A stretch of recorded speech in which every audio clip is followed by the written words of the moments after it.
Happy Monday, everybody, and welcome to this edition of the Racing Insiders podcast. I am your host, Kate Dillon, and tonight we have a special guest coming on the show.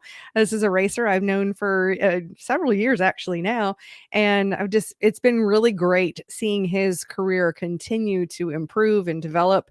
And so, right now, I'd like to welcome Chris Ferguson. So, Chris, welcome to the Racing Insiders podcast. Thank you all for having me. Excited to be here. Well, great.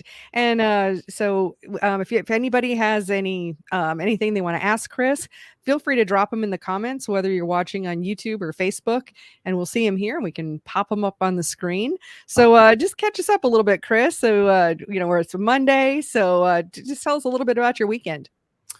Well, today is actually wash day, and everyone that's been around the Carolinas racing seen that Cherokee had a 2-day extravaganza, to say the least.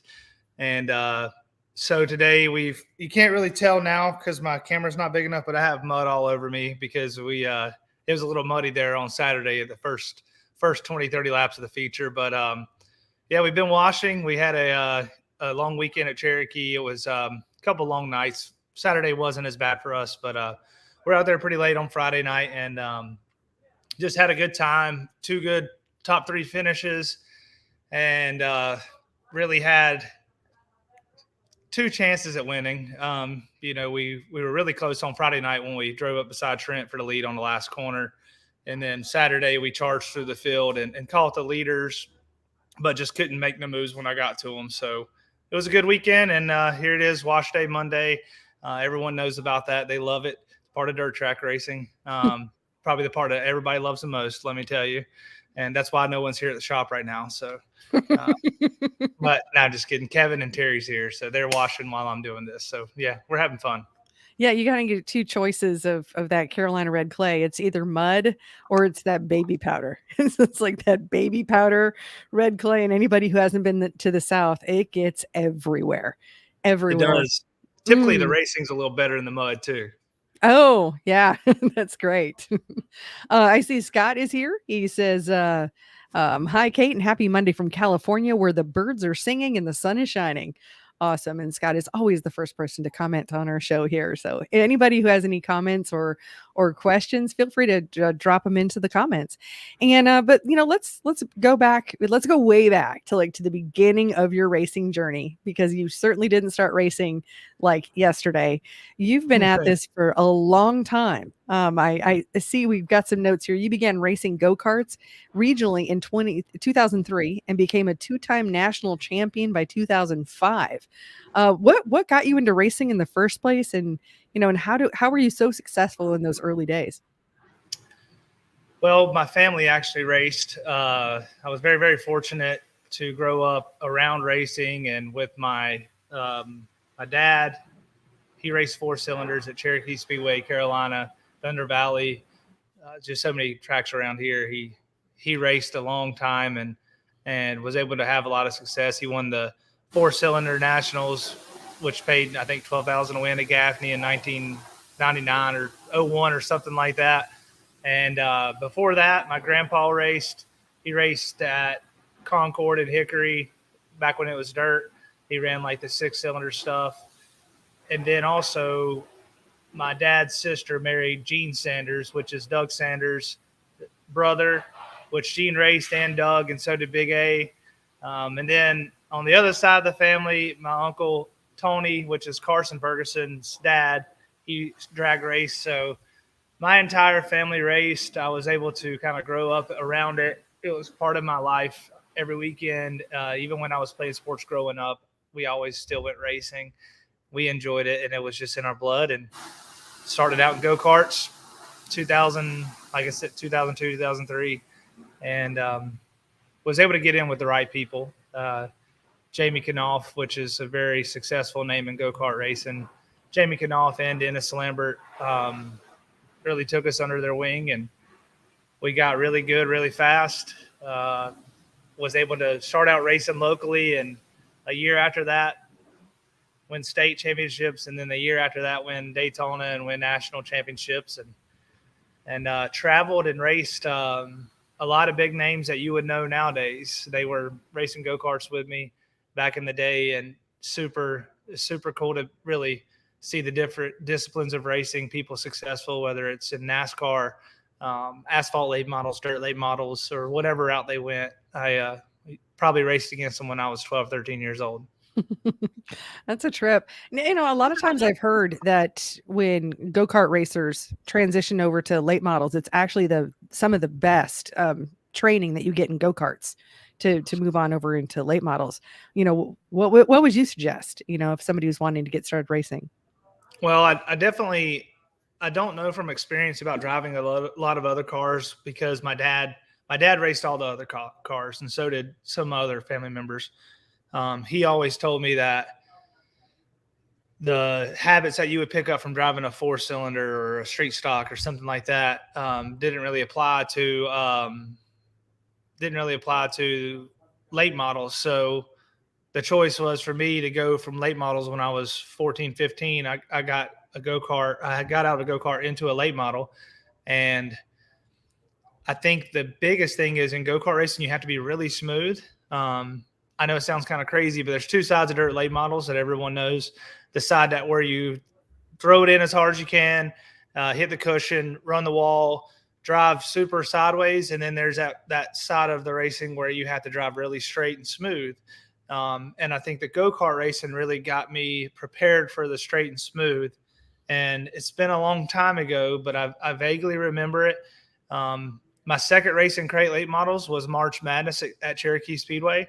And I actually ran second in my second ever race in a crate late model to John Pursley, and outran some really good drivers. But it was a day race because it was March Madness. You had to drive the car super straight, super smooth. And I wasn't used to tossing the car into the corner. So that's all I knew how to do was drive straight. And there we are. We qualified, ran good, and almost won the feature. Wow. And Cece, we got some folks here saying, hey. So Brett's here saying Fergy, and he ran great at Cherokee is what Brett had to say. And obviously with that top 3 finish you had. And Christopher's like, my boy Fergy. So you're getting some love in the comments here. And Mark says Fergy is the man. So absolutely. And I think your nickname is just pretty easy to figure out how you got that, since Chris Ferguson, Fergy, And Jeffrey also says you the man.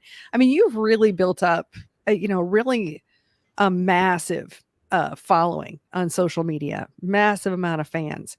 And in fact, I know that I've tried to give advice to racers a little bit about sponsorship and marketing. And I always come back to like, okay, just go look at Chris Ferguson's page, because, between you and your mom, and perhaps you have some other help with that, you really stay in touch with fans. How has that helped you? Do you think that's helped you a lot with like gaining sponsorship and selling merch and all of that? I'd love to hear your comments about that. Yeah, I mean, it all kind of started when I got into crates in like 2006 and 7, 2005, 6 and 7, I guess, or 2006 and 7. And I had a lot of success kind of right off the bat. But crate racing is expensive, but it's I mean, and just the reality of it is it's not a drop in the bucket compared to super racing. And at that time, we just didn't have the money financially to do super racing. And I never got that phone call that said, hey, come drive my super late model. I did get a couple offers, but none of them were really super great. So I kind of knew, right around that time, 2008, that I needed to get help. I needed to get sponsors. I love my dad to death, and he wasn't very good at asking people for any kind of help. And he still to this day hates the camera, and he doesn't have Facebook, doesn't have none of that. So I always knew I had to be the person to kind of learn if I wanted to take that next step in racing, if I wanted to be a super late model driver and win races. I knew I had to have the money to go race. So my first couple sponsors was Carver and Sons Roofing and House Plumbing. And I remember writing together at the time, I was just typing it up on the computer and printing it out, a proposal for them, basically that said just generic, this is me, this is who I am, this is my team, this is how we conduct ourselves. would you be interested in advertising on the side of our car? And it kind of led, one thing led to another, and we started getting a little more help. And over the years, it's just grown so much. Like I remember when I had Twitter, and I didn't have like a big following on Twitter, and I would just tweet random stuff. And then all of a sudden it was like, wow, people are using Twitter for racing, so let's use this. And then the same thing with Facebook. I remember I had a Facebook group a long time ago. Man, it was a long time ago. And this is before now groups are back a thing again. They kind of went away for a long time because pages come around, and then they came back. So I had a Facebook group, and then we started a page, and then the page took off, and the group, we kind of shut down. And then 10 years later, the groups are back. So, we just kind of utilized all of it to get our name out there. Get our name out there for sponsors, get our name out there for fans. And I'll be realistic with it. I didn't do it all on my own. I had a lot of people help over the years, whether it was myself, my mom helped out with the Facebook stuff. My girlfriend Jenna helps out now a ton. Cole Perkins helped me do social media for a while. Howard Weaver, who a lot of people don't know who he is, but he owns the most successful iRacing dirt sim team. And I'm trying to think of all the other people that's helped me out over the years. The dirt racing page, which was the first page on Facebook that had over 100,000 likes for dirt racing. The owner of that, his name was Brandon Williams. He helped me out. Just a lot of people kind of really helped me over the years. And I asked, I said, hey, can you guys help me grow my page? And Cole offers it as a service now. And, he does updates for people. And the entire time it was, I had to go in and put the work in, but I had help, and I asked for help. And I just knew that if I was ever going to build a fan base and attract sponsors, I had to do it one way or the other, whether it was by winning always helps, but it's not everything. It's not enough nowadays. Nowadays, you gotta really, push stuff and think of ways outside the box to really help promote someone that's going to give you money. Mm-hmm. Yeah. I mean, I think the true value anymore is really your audience. That's the value. And it's really cool. Those are some great tips.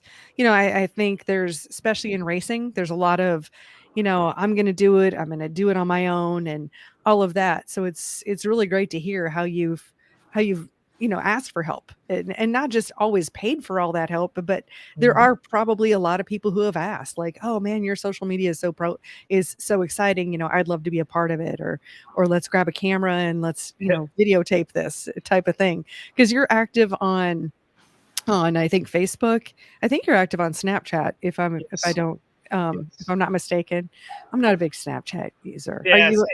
Same here. I just kind of, when we release something, or it's more, to me, it's more personal. So like I won't do a recap of a race, but if something funny happens on the way home, I'll post that, and then I'll post a new shirt when it comes out or something like that.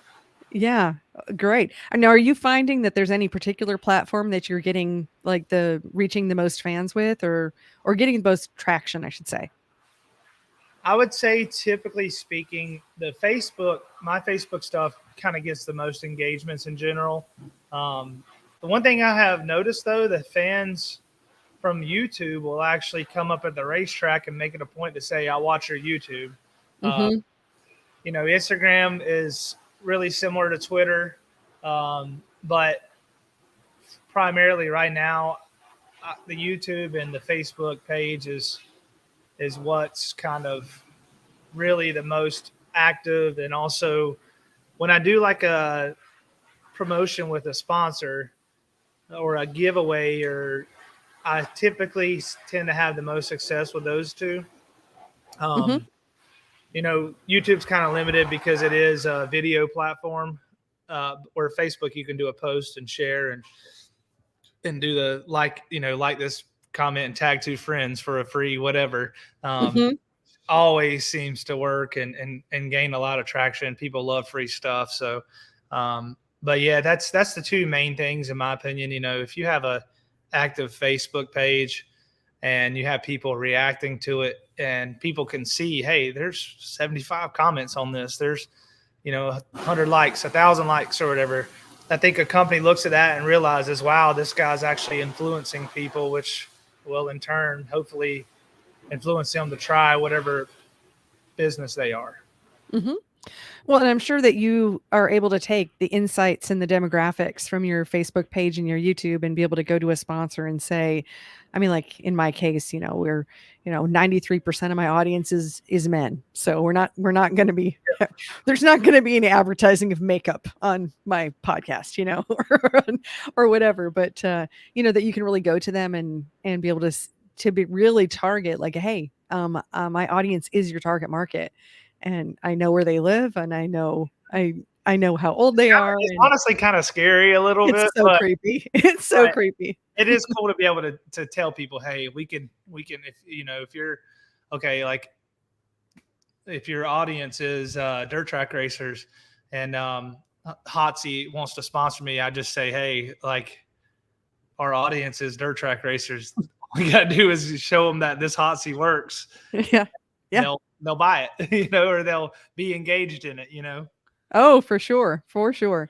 All right. So we got some more comments here. And I see Steve says, Fergy time. I'm guessing Dirt Track World Championships, Eldora.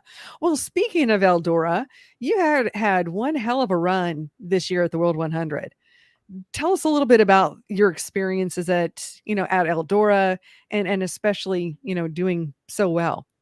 Yeah, it's a lot of it has to, you know, attribute to being in Bloomquist race cars. I think everyone knows that Scott Bloomquist and Dale McDowell's had a ton of success there. And when I switched to their cars in 2018, as the first year that we went there, we ran really good at the World. And then we went back for the Dream in June and came from 19th to 4th. Ran second in a couple prelims. And over the years, I've been able to run, I think, maybe Flow Racing put out a stat. I can't remember what it was, but it seems like we had 15 to 18 top fives at Eldora since 2018, and then like 26 top tens or something. I can't remember exactly what it was, but it was a really cool stat that I didn't know. But I've been able to really be good there in the prelims. I've only got one win there, which is kind of a downer. I think I've got 3 or 4 second places now because I ran second in Friday night's prelim to Bobby. But just been able to run really good and I ran third in the Dream in 2021, fifth in the World. Man, I've ran top 5 in both races in 2020, the Dream and the World, you know, COVID makeups or whatever.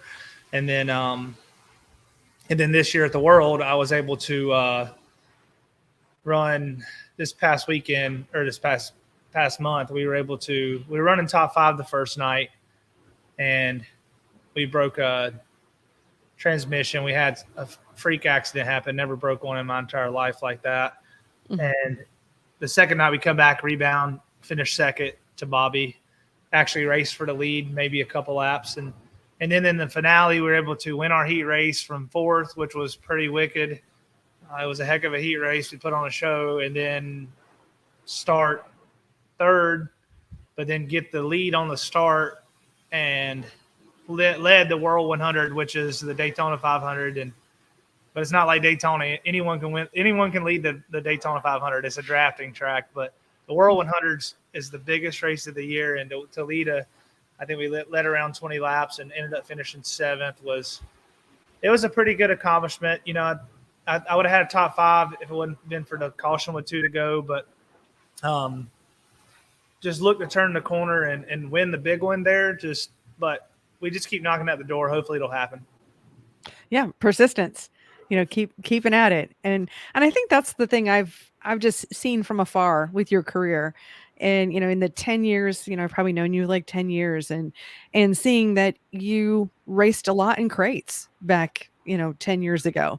And now you're, I mean, almost exclusively supers. I mean, maybe you still have a crate engine around or somebody would put you behind the wheel of one or something.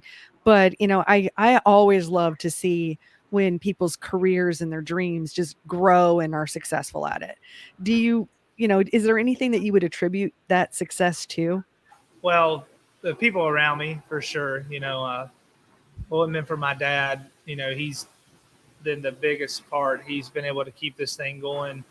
And when we've had less help or more help, and every once in a while, just like business in general, you may lose a sponsor because not particularly anything that you've done wrong. It's just they can't afford to help you the next year. And we've had a handful of big sponsors and smaller sponsors, but it took all of them to make it work. But at the end of the day, my dad was kind of the glue to all of it. He's took the biggest financial risk out of everybody, and not only him, but my brother, all my crew guys over the years. My crew guys have busted their butts for, I don't know, forever. And I can name them all because a lot of them that helped me from day one, even if they're not coming all the time now, they'll still show up. And my mom, my stepmom, some of my best friends have helped. Just the people that basically got us ready to go to the track. In it every year, like the bigger we've got, the more help we've got. And like my girlfriend's been a blessing the last 2 years, and her family's really helped us out too. And just so many people, man. I can't really I don't even, I try my best every year when we have a race party or every other year and to acknowledge them, but they know who they are. And there's 2 of them out there right now, pressure washing. So just so many people. And there's a couple big ones that I can really think of. Jack Starrett was one of them. Back in 2010, I drove for him before he passed away. And he did a lot for me, kind of got me my start in supers. Mike Galt, Jim Carver, they were kind of 2 of my sponsors right off the bat that really got us pretty far. I had a sponsor who helped me. That was my biggest sponsor for a couple of years. He passed away 2021, and his name was Phil Nye. And he kind of helped me take the next step right around 16, 17 to kind of get to the next level. But Joe and John Galloway with K&K Trucking, man, it's just so many sponsors. Brad Sellers, Cody Summer at one point was a sponsor of mine, which is really cool. Mm-hmm. It's just honestly, there's the people that's been around me have been the reason why I'm here. And God led all those people to me and blessed me with I feel like I've got a lot more races to win, but I've had a good career and a lot of success. And like I said, I can't thank them all enough because those are the people. I don't know what I did to deserve it, but those are the people that's got me to this point. And like I said, heck, all the people, sit here I'm looking in the shop and looking at all the checks, and I can just think of all the crew guys and all the people that spent money on me. And man, if I could walk around the pit area at a racetrack and tell you, hey, that guy helped me out. Stanley McCarter, I seen him this weekend. David Smith, just so many people over the years have done a lot for me, and I do my best to not forget about them. And if I do, it's unintentional. It's so much on my mind. Well, and seeing all those checks behind you, is there a favorite? Do you have a favorite win, like a favorite win of all time? And maybe it's not even a check, but yeah, definitely.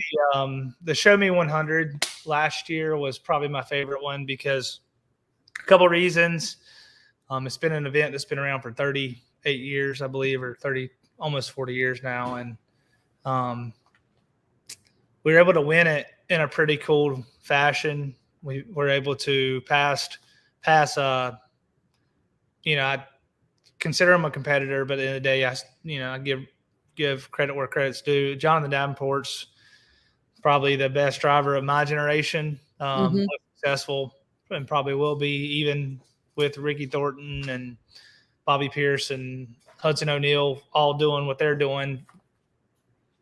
Jonathan Davenport's right there. Has won more worlds than anybody else, and we were able to pass him at the Show Me 100 last year with like 10 laps to go or so, and come from 10th or 12th to win that race. That was one of my favorites. It's hard to pick between that one and winning at Eldora, the prelim at the Million, and also the Bristol. The first night at Bristol when I won the first year at Comeback after 20 years, when we outrun, Kyle Larson ran second and Davenport was third. Scott Bloomquist was fourth. It wasn't really a high-paying event like it was the second year when we won it. Mm-hmm. But the prestige of winning the first night back at Bristol after 20 years was pretty. Those are the ones that stick out the most. That's really exciting. Oh, it's actually, it's funny that you mentioned Bristol. That's actually where I met your girlfriend for the first time. So we were parked like across from each other. So it was just, I don't know, it's just kind of a cool little side note there. I see we've got some more comments here. A bunch of people saying, hey. I like what Richard said. He says, every day is Fergie time. Oh, people have a lot of fun with that. And Steph says, Fergie, reach out to my brother Steve. I promise you his business will help you. Hey, look at that. We got some dogs too. Look at that. And Brandon says, I'm one of his sponsors and we love Chris. He is a great guy. Cool. Awesome. Yeah. So Brandon Nelson. Excellent. Yeah. Shout out to Patriot Meat Processing. That's one of my sponsors there. And and tell the guy who commented, I'll hit him up after the show. yeah, absolutely. There we go. Yeah, and I mean, he's there, or she is actually right here. So Perfect. For sure, yeah, we'll get you connected. You just never know what's going to happen on a podcast, right? You got to put yourself out there. You know what I mean? And I'm so grateful for you're here. It's not always easy to get a famous famous super late mile driver to want to come on a podcast. I don't know about all that. You're nationally known. So now you have, of course, raced with multiple series, anything from the Ultimates to World of Outlaws to Lucas. Do you see a lot of difference when you're running those different series? And, what about the competition, or, what's it like to compete in those different series? For sure, when you race kind of like with the Lucas Oil guys or World of Outlaws, there's a little bit more of a tight-knit ran show where, it's broadcasted. So cut and dry everything. You have to be on the track. If you're not here, they're going to run without you. If you have a track that's got a support division running late or there's a lot of cautions, they'll cut it short because the broadcasts don't, it doesn't play around. So when we race with those guys, it's definitely a little more we got to be more prepared. We have to be ready. There's a lot more, in my opinion. I'm not taking a knock at anybody else, but when you race with those guys, they're the best in the country. So you might run 50 or 100 laps without a caution. They're some of the best drivers in the world, so they typically don't make a lot of mistakes. But I do enjoy racing with the regional series, and even when I come back and run crate races, been able to win some big crate races over the years with driving for different owners, not even driving my own stuff, but driving other cars. That's always fun too. It's a little more relaxed. I always enjoyed running the 50,000 at Virginia Motor Speedway. I ran second. I think I ran second twice and never won it. But we did win. At the time, it was called Sika. We won their 10,000 to win show at Gaffney from pretty much, I started about dead last. It was 2018 or so. It was really, really cool. Past Trent Ivy. Trent got me this weekend at Gaffney. I passed him. I hate to be one of those guys. 2018, I was able to pass him for the win in a crate race. And but yeah, I enjoy racing all of them. I haven't really I haven't raced them all, but I've ran a lot of them around here. And, it's when you show up, it doesn't matter if it's a World of Outlaw Lucas race or a Southern All-Stars race like this weekend or a crate race, you can get your butt kicked. It don't matter who it is. So I enjoy the competition regardless. Well, and speaking of like your dedication, I mean, obviously we started like back in 2003. You've been at this for 20 years. I mean, this is like most of your life here. How do you stay motivated and passionate, and especially because not every season Not every season is a good season, I'm guessing. In 20 years, there's probably a couple of there's probably a couple that just aren't as good, would be my guess. Yeah, it definitely takes its toll on you, and um, those are years where you have bad luck, like if you blow up a couple motors or wreck a race car. Those are the ones that really make it harder financially, but then also the strain of having bad luck and I'm not going to say bad luck, but just having bad moments in racing and having to deal with it. But just like the last couple of weeks at Port Royal and at Knoxville, both races were big races, and we run good at both tracks. I got in a wreck and basically wrecked the car, and it's easy to get down, but I have Tadpole come here and literally welded the frame back up both times, and I'm able to have that kind of support and help that really not only eases it, the team kind of comes together and works together, and they make it all happen, and even when it's rough, you'll have a couple of days where maybe a lot of people don't want to be at the shop, and I don't blame them either. It's definitely a grind, but at the end of the day, it's my passion. And even if I don't do it for a living, or even if I don't, get to race Lucas Oil World of Outlaw, I still enjoy dirt track racing, and there's nothing else I'd rather do. Sometimes I think I'd rather golf, but then I go have a bad match, and then I want to quit for about 2 months. So when I have a bad night at the racetrack, I want to get back and prove that we belong up front.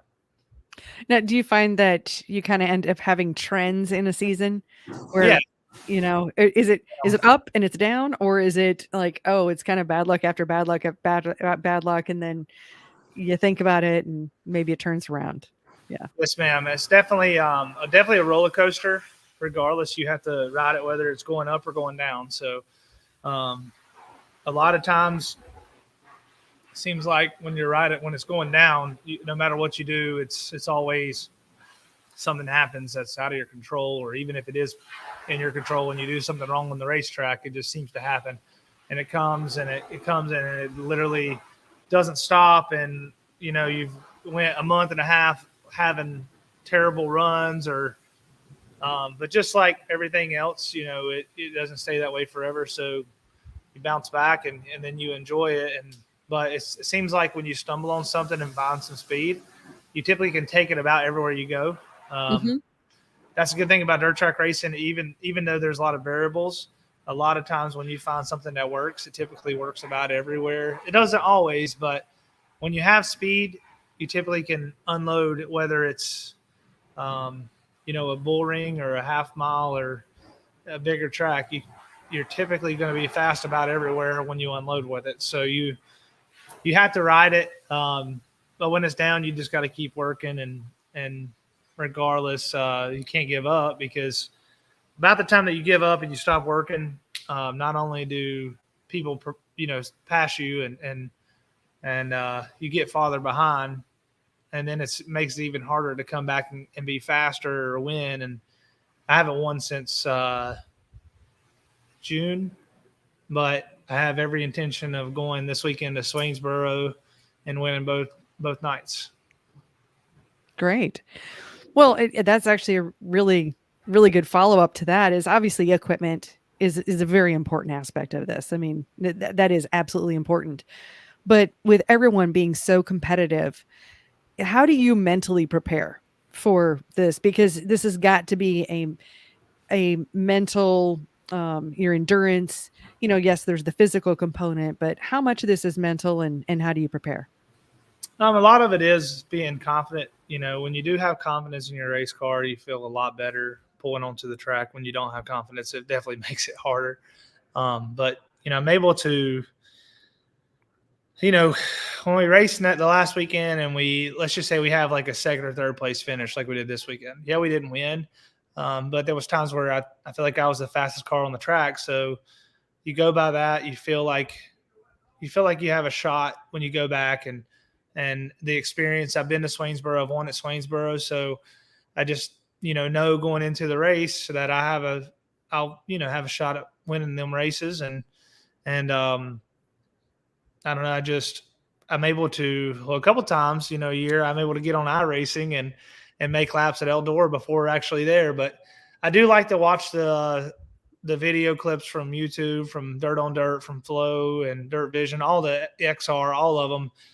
If they got video from the last race, I definitely do a little bit of research, go back and watch and see where the lines are. A lot of times you can pay attention to what drivers run good and see what their qualities are, how they drive, their driving style, because everyone knows Bobby Pierce drives different than Chris Madden. They're both successful, but you might go somewhere that one of them's been a little bit better than the other. So, you kind of know what you need when you pay attention to that stuff, and then preparation. When you feel like you got everything done a day early, and you've been able to focus on other stuff besides just cleaning and maintenance, you're able to feel a little better going into the weekend that way too. You mentioned iRacing. Now, do you have one of those the whole rig and everything where it moves and all of that? How much do you think that has helped your racing? Because I've heard like iRacing, they've got this like equipment that will catch like every bump, every rock, like all of that. Like, tell me how helpful you think that is. Well, I definitely think for someone that's actually never raced, I think it would be really, really good. Someone that's a little more experienced or has been around for a while, it might not be quite as helping you out, just to get faster. One thing it does do, though, is the closing rate. When you get in a wreck on iRacing or when you're catching someone in the corner, it's realistic. It feels just like it does in real life. The way that you kind of attempt passing people or getting familiar with the racetrack before you're actually going. I think there's a big advantage in that. So a lot of people miss out on it. A lot of people don't, but a lot of people do. And I think that someone that maybe doesn't get to race like I do, I don't get to race a ton. It does help me stay fresh when I go out to the racetrack. But I do have a sim rig. Chad Wheeler from WR1 SimWorks built me one, and myself, Hudson O'Neill, Devin Moran. There's a lot of us that have them. Jonathan Davenport he's had one or two of them too. So you can't tell me that it doesn't help, but realistically, at the end of the day, I can tell everybody nothing's ever going to take the place of a real race car. Laps in a real race car is the most important thing. But it definitely is another tool that you could use to potentially get better. And if you had the opportunity to do it, I would do it and don't miss out on it.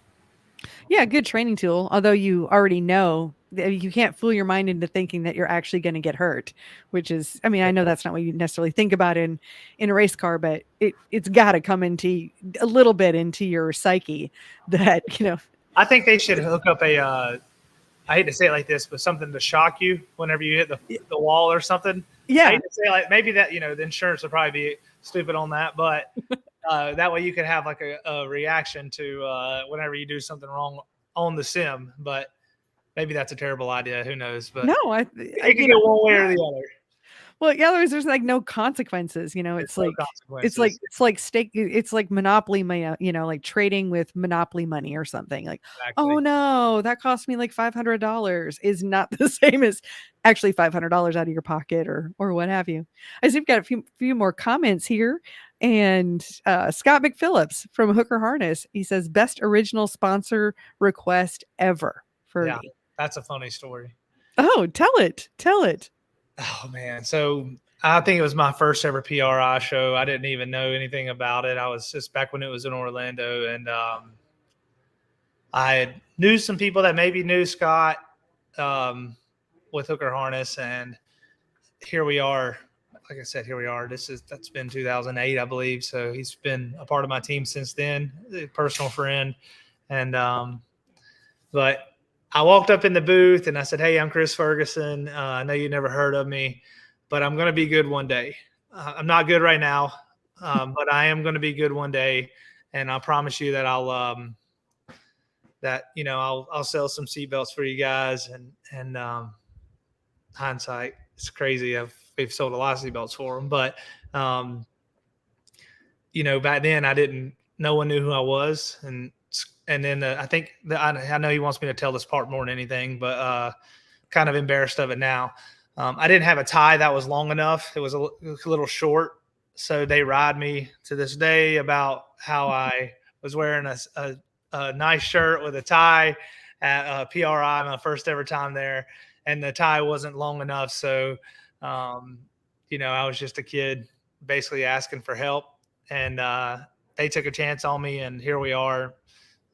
Man, that's 2008 is how long ago? 15 Like years? 15 years. Yeah. 15 years later, and we've still got a friendship with him and his brother, and they're still hooker harnesses and all my race cars. If I go drive somebody else's car, I have hooker harness, and like I said, you never know where to lead. Like I walked up in his booth, and like I said, told him I wasn't really a big name, but I told him one day I was going to be, and I believed in myself, and he believed in me, and here we are, like 15 years later. He's still in the car.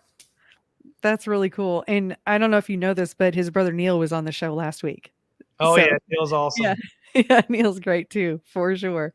And let's see what we got here. Gina says, top-notch driver, crew, and family, and more. Like, everybody loves you. I think you've just connected in such a way that people can feel like they know you, even just by being part of your social media. I think that's probably I'm just going to give you that compliment that I feel like you've really engaged your viewership like a friend, and people can feel like they know you. Yeah, there was a part of me that always kind of I had friends that raced NASCAR and had friends that could always have PR companies. I hate to say it like that, but and there's nothing wrong with them. They had people that would promote them, but you would only see the outside perspective. You wouldn't really, and I knew those my buddies, like I knew them, and I'm like, man, they're cool people. Like if they actually showed themselves on Facebook or whatever, instead of, and there's nothing wrong with a corporate label. It just there is some truth to, yes, that's what corporations want. And that's what some of the big spenders that spend money on racing, they want this certain look, but in reality, the world doesn't want that. The world wants someone they can relate to and talk to, and I still think there's a happy medium where fans can see a side of you that they can relate to, but also sponsors can have that side of you that they feel that you can represent them in a professional way. So I just think there's a happy medium.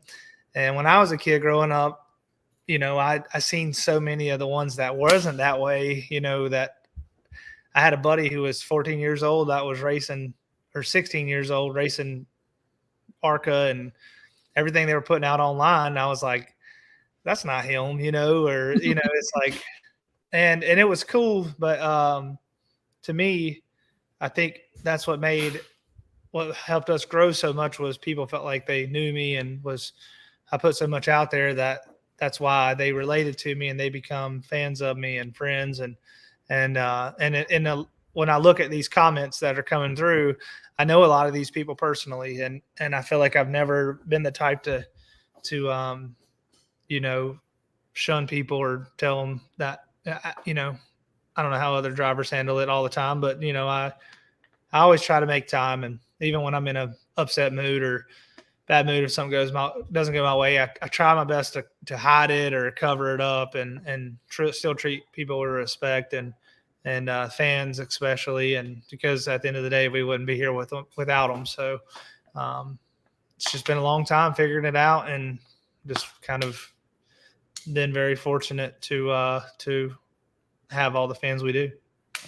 I know what I've always said about you is you are one of the nicest people I've actually ever met. That's just my impression of, being around you. I'm like, he's just like seriously such a nice guy. I've never heard you say anything mean or sideways. And I think that's genuinely who you are. Well, maybe I'm missing something, but it's okay. Yeah, I tell everybody, I have my moments. I'm a sinner just like everybody else, and I'm not perfect by no means. I do my best to fight the battles that are worth fighting, and then a lot of the stuff that happens either on the racetrack or in the pits, stay out of if I can. And I don't know. I'm not, like I said, I'm not, by no means am I perfect. I have like I said, a good group of people around me, but they've probably seen the worst side of me more than anybody. So, but hopefully the good outweighs the bad, and I think for the most part, hopefully people see that I try my best to do ride as much as I can. Now, if aspiring racers often really look up to those guys, the racers that have a lot more experience, what advice would you give to a young or, an up and coming racer today? There's a couple things. For someone that's never been on the road, to see how like a big name or a big team, how they operate, I would highly suggest maybe trying to get a job as a crew member, go on the road. Like, right now you probably couldn't, but if you get hired by Ricky Thornton or Jonathan Davenport or anybody that races at national level, it teaches you a lot about how to be prepared. That's a lot. That's so much of the battle, being prepared for these races. But also maybe having a mentor, an older guy that you can call on or talk to. Like nowadays, when I'm at the track, I can talk to Dale McDowell, or whenever Scott's there, I could ask Scott advice about driving, or even we can. But I would say having someone like that would definitely help. It doesn't matter if it's national or regional. When I was coming up, honestly, I got my butt kicked by Ricky Weeks a lot. So it would have been nice if I could have asked him, hey, how are you kicking my butt this week? Or like, what's your, driving style? Or being able to ask questions and learn. And then also, another kind of really important thing is working with finding a good shock guy, shock manufacturer. That's big, having one guy you can call on and work with. And even if you think there's another great one that's out there, if you find one that's committed to you, helping you, doesn't matter who they are. That's a big relationship too. For me, like I've been with Fox Shock since 2019, but more particular with Jeff and with Ronnie Crooks and these guys that work with me and my dad, my brother, and everybody. We've really built a relationship with them. So just kind of, I don't know, like I said, there's 3 or 4 different routes you could take, but being able to learn from somebody, or whether it's a driver or a team or a manufacturer, would definitely, if you could get that in some shape or form, it would help out a ton. I think a big message I'm hearing from you is just don't be too afraid or too proud to ask for help. And if you see somebody that you feel like you could learn something from, it's probably a compliment to them if you ask for their opinion or ask for their help. And maybe that's not the easiest thing for a lot of people to do. Yeah, it's definitely, I remember when I was kind of starting to really travel and stuff, I think I may have texted Jimmy Owens and said, hey, do you have any advice on shocks for this weekend, or whoever? And it took a lot just to ask them that. And the same thing when I got in the Bloomquist cars, like we were able to ask Scott, but it took, getting to know him a little bit before we were able to really, learn. But, these guys, a lot of them, as long as it's reciprocated and you're willing to help them in ways that you can help them, it can be a two-way street, and there's a lot of people who talk to my dad, that my dad helps out, and they're sometimes trying stuff that I might not get the chance to go out there and try. And it's a two-way street because we're helping them, but also same time we can, if we learn something, I hate to say it like this, we learn something from them, then we can apply it to our program. So, it's just, don't be afraid, don't, I know everybody's got pride, but at the end of the day, it's, if you want to get better and learn, then sometimes you just got to ask. Building the team. And I see we got some more comments here. So Wendy says, great driver who is always willing to talk to his fans. Hashtag victory in Jesus. Yes. I think your faith is a big part of your of your story and of your team as well. Yeah, definitely. I mean, like I said, I'm first to admit it. I'm not perfect. I'm not. I'm human, and I was born into sin.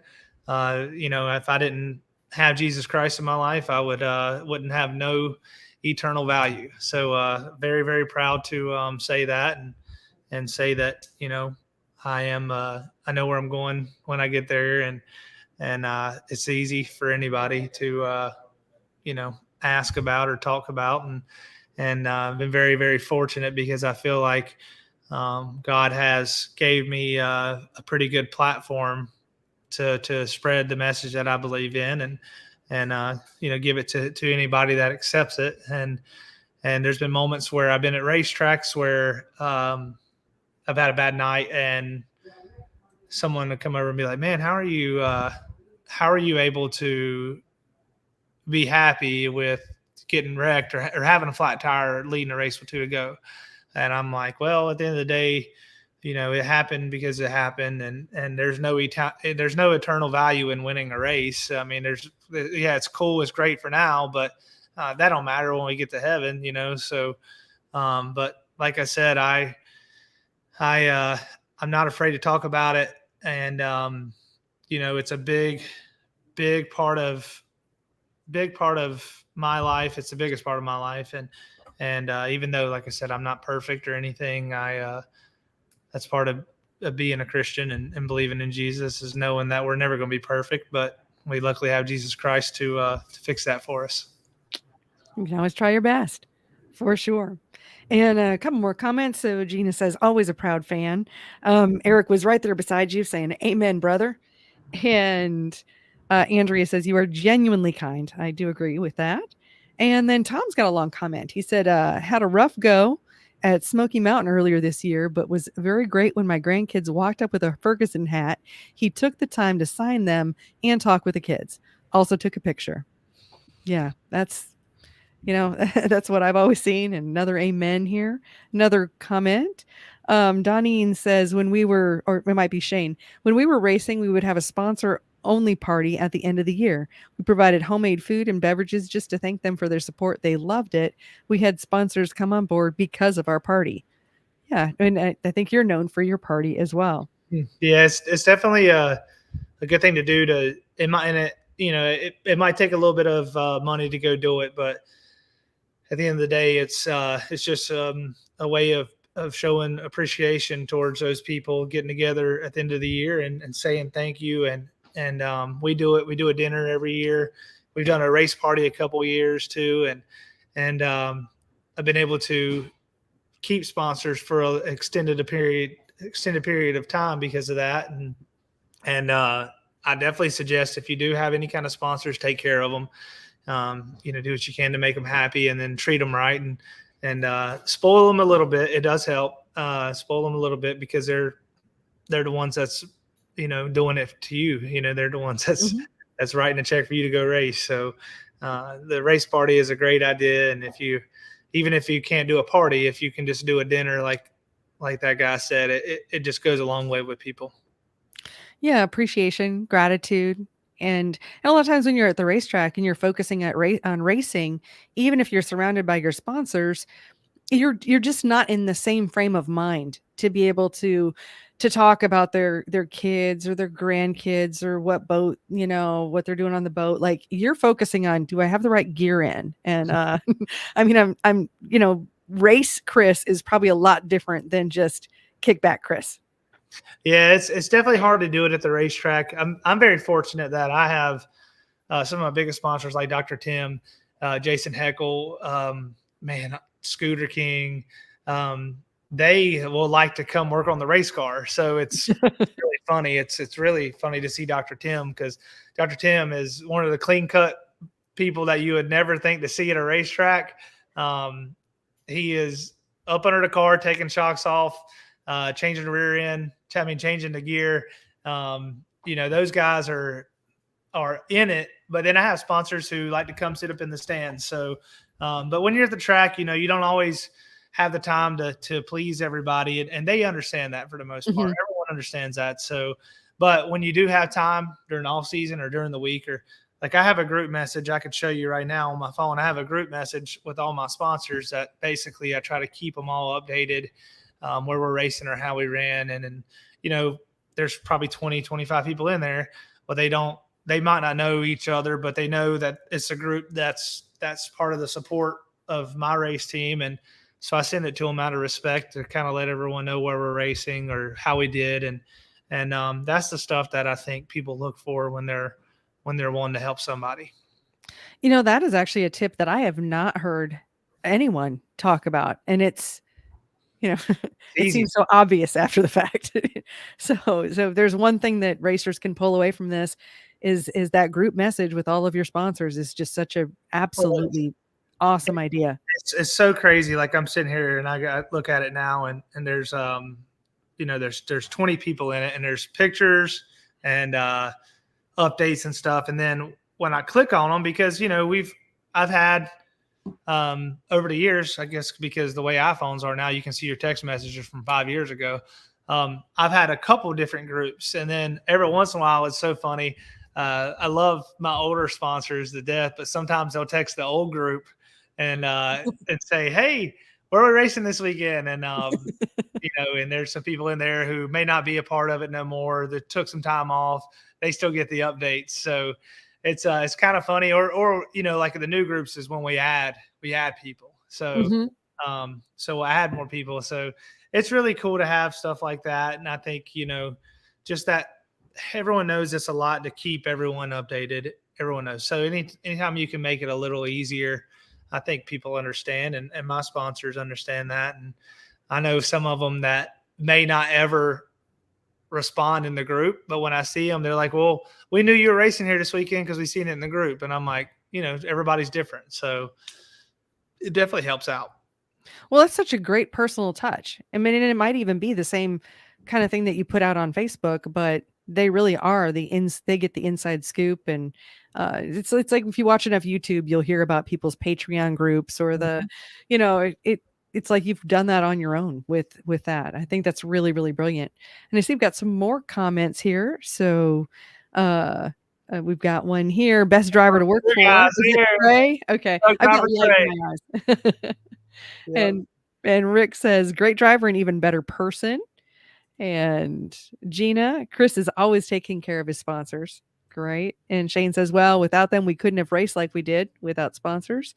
And Tyler, Fergy has always been a top-notch driver, always like how he treats and takes time for his fans. I mean, that's obviously we have a theme here. Definitely a great theme. And Kimberly, definitely a wonderful person. So glad we were able to meet such a faithful man who is involved in racing. Wonderful. Yes. Now, tell us a little bit about, any kind of upcoming races. And I'd love to hear, what's future Chris want? What do you want for your career? I'd love to hear that. Oh, man. Well, I want a crown jewel win at Eldora. That's the big one. I would prefer the World 100, but I would take the Dirt Track World Championship, which is in about 3 weeks. Love to take that one, but I would also like the Dream 100. Any of the big races that we can win, it would just solidify my racing career. I would love to race for maybe a points championship one year, but also that's not the most important thing to me. Winning the big ones are kind of winning at World Finals would be one. Like I've ran second and third at Charlotte. I've never won at World Finals, so getting a World Finals win would be important. Those are the big ones. I'd love to win the North-South. I've ran 4th and 6th and 5th in the North-South and had a lot of good runs in a lot of big races. Just need to win a couple more of them. And there's a couple of them that are local that I want to win. I want to win the Blue Gray. I've ran second like 100 times. So I'd love to win the Blue Gray. I've led probably more laps than anybody that's never won it. So I'd love to win it. Just love to keep racing at the highest level and running good at it, because I never thought I'd be here in the first place. So if I could stick around for a little bit longer, I would really, there's guys that are winning right now that are in their 40s, Madden and Davenport's a little bit older than us. And there's a lot of guys that are, even Scott Bloomquist and Billy Moyer were winning up until this last year or so, which they're still winning. But there's a lot that I still want to do, still want to win, and the mark that I leave in the sport would be really cool. And I don't know, just one of those things. I got a lot to do, and there's a little bit of racing left this year. There's the Dirt Track World Championship. There's the World Finals. There's 100,000 to win at All Tech, the Blue Gray 100, and then this weekend Swainsboro. Next weekend World of Outlaw races at Sanoa and Rome, and just want to win every one of them. That's the goal, and that's the mindset. So if we could do something like that, it would be really cool. And at some point, I'd love to. So we're in a little shop here. I think we're eventually going to get out of this little shop and have a little bigger shop at some point. So get out of this and maybe have a little bigger shop to maybe race and help other people too. My little cousin Carson's better than me. He's going to win a lot more races than me, and I'd love to be able to help him win the crown jewels. And at some point, I want to win some more races first, but at some point, help him and help others out, and that would be pretty cool. And I don't know, I got a lot left to give. I hope, Lord willing. That's wonderful. I see there's one more question, and then we'll wrap things up. And let's see, are you looking to get a new Team Zero car for next year, is what Daryl's asking. That's a little bit of a complex question because I've had a lot of success in the Team Zero cars. Love them. Have more success than anything else. I did have a lot of success in Longhorns too. That's the reason why I own one of both. So when Scott's involved and wanting to build race cars again, 100% I would support them. But at the same time, I do have a Longhorn, and I feel like I can go win with the Longhorn. I just don't have quite the notebook that we used to, like we do with the Bloomquist car. So if they build race cars, I'd probably say we'd be in line to get a new one. And if they don't, we'll race this one as much as we can. And then also focus on getting the Longhorn a little better too, and getting a little more of a notebook built up with it. Cause I feel like both cars are equally good. And I feel like both of them, if you put the right attention and work into them, they'll win anywhere you go. You just gotta, put your best foot forward and work on where you think you need to get better with them. Wonderful. Well, I'm sure everybody that's watching is wishing you luck on these upcoming races. And in the meantime, if people want to connect with any of your social media, guessing you have a website and merch, and let people know where they can find you. Basically, whether it's Twitter, Instagram, or Facebook, it's Chris Ferguson 22. My website's chrisferguson22.com.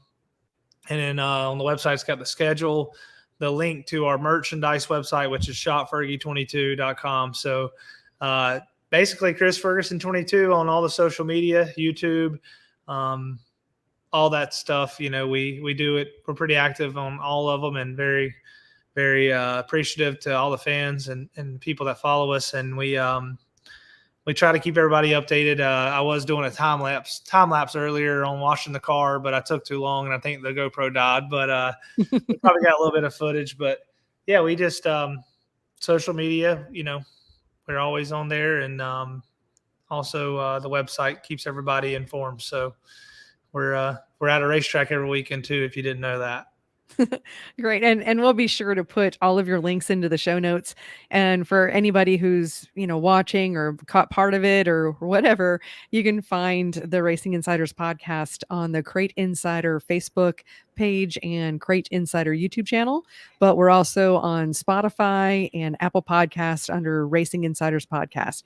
So feel free to, give us that thumbs up on iTunes, leave a review, subscribe, all the things. all the things. And Chris, I want to thank you so much for taking your time away from washing your car to join tonight. Thank you for that. And we planned this in advance so that like the crew guys can't even. It's Monday night.